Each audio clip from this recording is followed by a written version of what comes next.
In life, we all encounter people, some with genuine intentions, and others, well, not so much. As we move through our journeys, we must remain vigilant, discerning, and wise in recognizing those who might not have our best interests at heart. We live in a world filled with hidden agendas where appearances can often be deceiving, and the real intentions behind a person's actions might remain hidden beneath layers of charm, kindness, or superficial praise. The truth is, not everyone who smiles at you is your friend, and not every gesture of kindness is a reflection of loyalty. The key to thriving in this environment is learning how to spot the signs when someone is secretly working against you. Now, let's connect this to the wisdom of Stoicism, which teaches us the importance of understanding not just the world around us, but also the characters of those we call friends or foes. Stoics like Marcus Aurelius remind us to be mindful of the intentions of others and to see beyond the masks they wear. Today, we're diving deep into how to uncover the truth behind the facades and protect our peace. If you value these insights and want to keep enhancing your discernment skills, do me a simple free favor. Hit that subscribe button. And trust me, you won't want to skip any part of this discussion. Together, let's peel back the layers of deception and strengthen our ability to see things as they truly are, empowering ourselves to navigate more wisely through life's complex social mazes. Number 1. The subtle underminer. Navigating the choppy waters of personal and professional relationships can be daunting, especially when you encounter individuals whose intentions aren't as clear as still water. A particularly challenging type to spot is what I like to call the subtle underminer. These individuals are masters of disguise, blending in seamlessly with those who genuinely support and uplift you. Yet, their actions, subtly but surely, chip away at your confidence and success. The subtle underminer doesn't make grand gestures of hostility. Instead, they operate in the shadows of ambiguity, cloaking their envy or competitiveness in seemingly innocent remarks or gestures. Imagine you're sharing your excitement about a new project at work. Instead of congratulating you, they might say something like, "Are you sure you can handle that? It seems like a lot for you." On the surface, it sounds like concern, but the underlying message is doubt. This tactic is their way of planting seeds of insecurity, making you question your capabilities and accomplishments. Stoicism teaches us the importance of perception and the internal control we have over our reactions. Marcus Aurelius wrote extensively about the importance of interpreting others' actions through a lens of objectivity and inner tranquility. When dealing with a subtle underminer, it's crucial to apply these principles. By maintaining a stoic calm, you can see beyond the surface and understand the motivations of others without letting them disturb your peace. Moreover, the philosophy encourages us to reflect on our own responses. Are we giving these subtle underminers the power to affect us? Stoicism prompts us to look inward and strengthen our resolve by focusing on what is within our control, our thoughts and reactions. When someone questions your ability, use it as a catalyst to fortify your self-belief rather than a reason to doubt yourself. Each undercutting comment can serve as a reminder to reassess your values and goals, ensuring they are aligned with your actions and not swayed by external negativity. It's also helpful to discuss scenarios and strategies to manage interactions with such individuals without confrontation. One effective method is to respond with confidence and redirect the conversation to a positive space. For example, if the underminer questions your capabilities, you might respond with, "I appreciate your concern, but I'm really excited about the challenges and opportunities this project brings." This kind of response reaffirms your confidence and subtly discourages further negative input. Building a support system of genuine, positive individuals is another Stoic approach to diluting the impact of underminers. Surrounding yourself with people who empower and inspire you can create a buffer against those who may seek to bring you down. This network can also serve as a sounding board, providing you with honest feedback that comes from a place of constructive support rather than destructive criticism. Remember that everyone we meet has a role in our journey, including the subtle underminers. From a Stoic perspective, these individuals challenge us to grow stronger and more resilient. They test our commitment to our principles and our ability to remain steadfast in the face of adversity. By understanding and anticipating their tactics, we can prepare ourselves to respond in ways that reflect our true character, calm, composed, and unwavering. Number 2. The flaky promiser. In our daily interactions, whether in the workspace or in personal relationships, we often come across someone who consistently fails to follow through on their commitments. These are the flaky promisers, always good with words but rarely with actions. Their promises are like shooting stars, bright and mesmerizing at the moment, but quickly vanishing into the void, leaving behind a trail of disappointment and sometimes disrupted plans. These individuals often exude charm and enthusiasm, making them quite persuasive and likable. They'll assure you with a nod and a smile that, yes, I'll take care of it, or don't worry, I've got this. However, the results rarely align with the reassurances. This pattern can lead to significant frustration, especially when you're counting on their part of a project or a personal commitment. The discrepancy between what they say and what they do can throw off not just plans, but also challenge your patience and trust.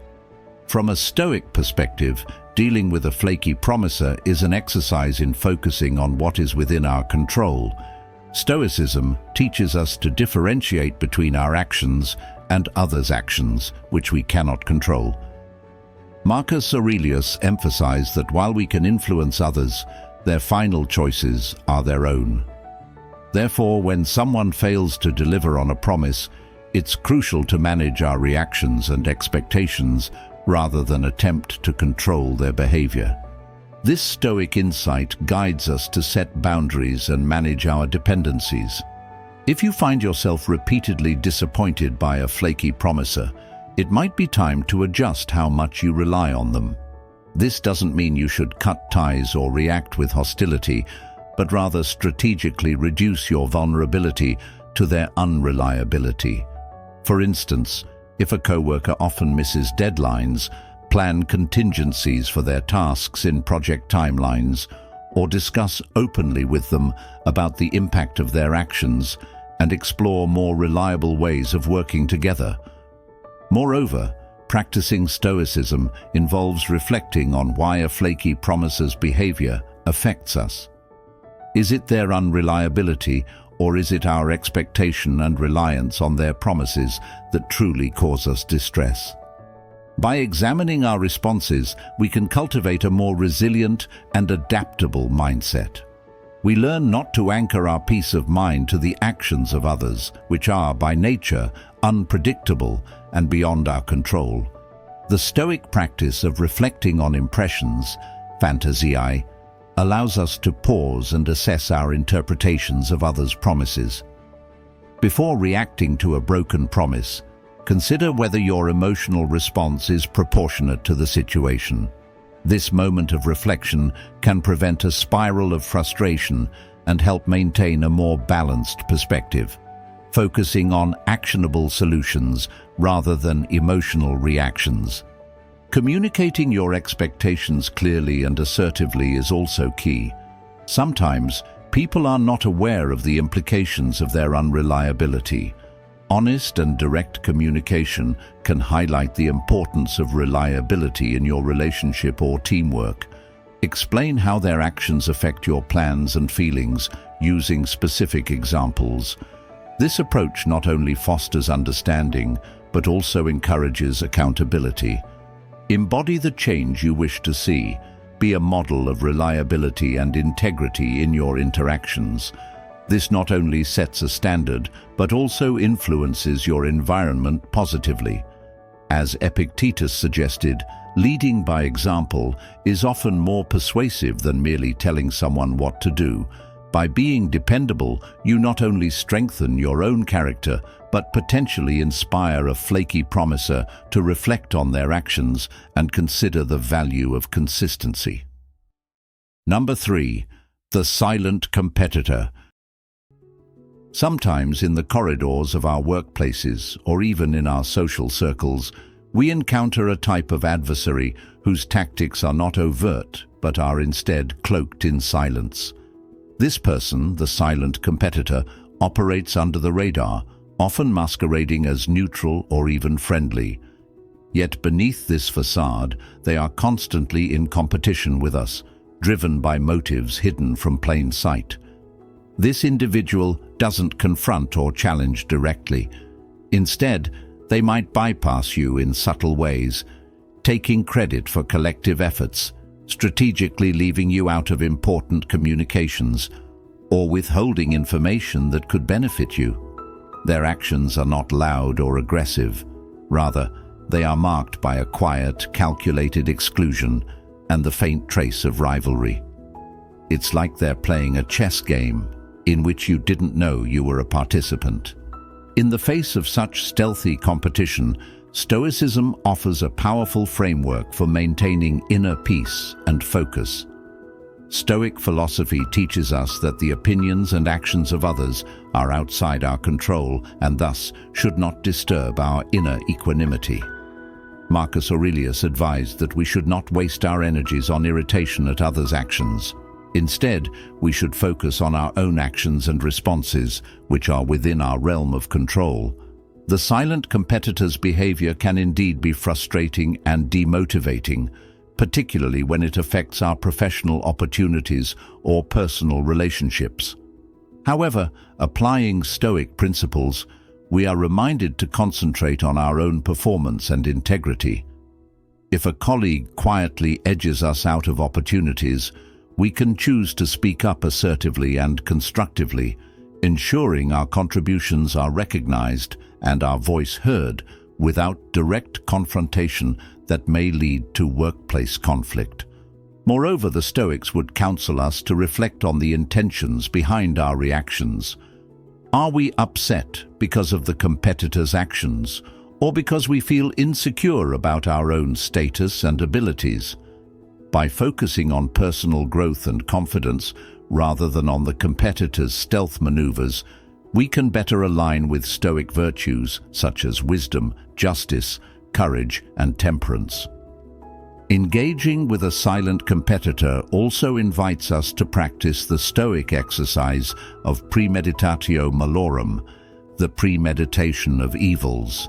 This involves mentally preparing for potential challenges or negative events, thereby lessening their emotional impact when they occur. If we anticipate the possibility of silent competition and prepare our responses, we can handle such situations with more grace and less surprise. Additionally, it's beneficial to foster transparency and open lines of communication, particularly in environments where silent competitors might thrive. By promoting a culture of openness and accountability, we reduce the shadows in which such rivalry can grow. Engage your colleagues or friends in discussions about goals, projects, and expectations, making it harder for silent rivalries to influence the group's dynamics. In Stoic practice, we also learn the importance of empathy, understanding that often the actions of a silent competitor are driven by their own insecurities or unmet needs. While this doesn't excuse their behavior, it can help us respond with compassion rather than hostility. Recognizing that they too are navigating their own challenges can shift our perspective from one of rivalry to one of understanding, possibly leading to more collaborative and less competitive relationships. Number 4. The backstage gossip. In every social circle or professional environment, There's often an individual who seems to thrive on the currency of whispered words and behind-the-scenes chatter. This person, often known as the backstage gossip, can weave narratives that are not always grounded in truth, but are always captivating and sometimes damaging. Their talent lies not in the art of conversation, but in the skill of manipulation, subtly shaping perceptions and relationships without direct involvement. The backstage gossip often operates under the guise of concern or camaraderie, making their revelations seem like confidential trusts or harmless vents. However, the information they share tends to leave a trail of doubt and mistrust. For instance, they might hint at someone's supposed incompetence in a way that seems to be for the team's benefit, or share personal details under the banner of mutual concern, subtly undermining the subject's character or reputation. Stoicism, a philosophy that teaches the importance of focusing on what we can control, our own thoughts and actions, provides a sturdy shield against the disruptions caused by a gossip. According to the Stoics, we should strive to keep our minds focused on truth and integrity, and not be swayed by hearsay or slander. Marcus Aurelius advised that the best revenge is to not be like your enemy. Applying this to dealing with a gossip means maintaining one's composure and integrity, no matter the provocations or the narratives being spun around you. When dealing with the backstage gossip, it's crucial to adopt a stance of graceful indifference to rumors and to prioritize direct communication. If you hear something concerning, especially if it affects your relationships or work, address it at the source. Ask the person involved directly, thus cutting through the layers of hearsay and preventing the gossip from setting the narrative. This approach not only helps maintain clarity, but also discourages the gossip by demonstrating that their words have little power over how you manage your relationships. Moreover, practicing Stoicism involves recognizing the limited control we have over others, including their opinions or what they choose to share. This recognition helps reduce the distress caused by gossips and shifts our focus to more productive endeavors. It's about accepting that while you can influence your environment to some extent, you cannot control the actions of others, only your responses to them. In a Stoic sense, every interaction with a gossip is an opportunity to practice virtue. It's an exercise in patience, understanding, and perhaps most importantly, courage. The courage to stand by the truth and to confront falsehoods with dignity. Rather than getting entangled in the web of rumors, a Stoic perspective encourages us to fortify our own character, making us less susceptible to the whims of those who deal in half-truths. Furthermore, fostering a culture of openness and integrity can be a potent antidote to the toxic effects of gossip. By encouraging transparent communication and fostering an environment where people feel safe to speak openly and honestly, you can help create a community less prone to the pitfalls of gossip. This involves not only leading by example, but also actively discouraging discussions that aim to malign or mislead. Number 5. The fearmonger. It's quite unsettling when someone in your life uses fear as their primary tool to influence your decisions. This person, often referred to as the fearmonger, wields anxiety like a weapon, attempting to control outcomes by forecasting doom or amplifying the risks involved in any venture. Their approach can be paralyzing, especially when they use intimate knowledge of your insecurities to sow doubt about the paths you choose or the aspirations you harbor. This type of individual thrives on creating scenarios in your mind where the worst outcomes are not just possibilities, but near certainties. They might say things like, "If you quit this job, you'll never find another one in this economy," or "If you date that person, you'll end up getting hurt." Their narrative is always framed around loss, failure, or danger, significantly influenced not by a protective instinct, but by a desire to maintain control. Stoicism, however, offers a robust counter to this onslaught of negativity. One of the core tenets of Stoic philosophy is the differentiation between what we can control and what we cannot. The fearmonger's power lies primarily in influencing how we perceive and react to our fears, not in the actual manifestation of those fears. Stoics like Epictetus emphasized that external events have no emotional content on their own. It is our interpretation of these events that causes distress. By adopting a Stoic approach, we learn to question the validity of the fearful scenarios painted by the fearmonger, and to reframe our perspective to see the opportunities and growth potential in every challenge. Moreover, Stoicism teaches us to focus inward, fortifying our internal defenses against external manipulations. Marcus Aurelius, in his Meditations, often discussed the importance of inner tranquility and the pursuit of virtue regardless of external circumstances. When faced with fear-mongering, it becomes crucial to cultivate personal courage and resilience. This means recognizing fear-mongering tactics for what they are, an attempt to destabilize and manipulate, and choosing to rely on one's own judgment and strength instead. Confronting a fearmonger effectively also involves practicing mindfulness about our own fears. It's about identifying what genuinely worries us and why, then addressing those fears directly through action or acceptance. If the fearmonger says your new business idea is bound to fail, assess the statement objectively. What are the actual risks? How can they be mitigated? This methodical approach reduces the emotional weight of the fear and diminishes the fearmonger's influence over your decision-making. Another Stoic strategy is to embrace the concept of amor fati, or a love of fate. This means accepting and embracing everything that happens as a natural part of your life's narrative, including the challenges and fears that come your way. When you adopt this mindset, the fear-mongering tactics begin to lose their sting. The possibility of failure is seen not as a deterrent, but as a step on the path to eventual success or a valuable lesson learned. It's also beneficial to build a supportive community that affirms positive outcomes and constructive approaches to life's challenges. Surrounding yourself with people who uplift you and encourage your best intentions can provide a buffer against the negativity spread by the fearmonger.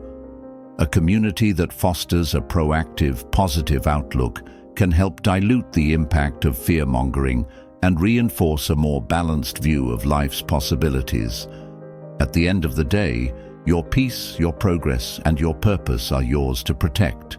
No one, no subtle underminer, no flaky promiser, no silent competitor, no backstage gossip, and no fearmonger has the power to define your path unless you allow them to.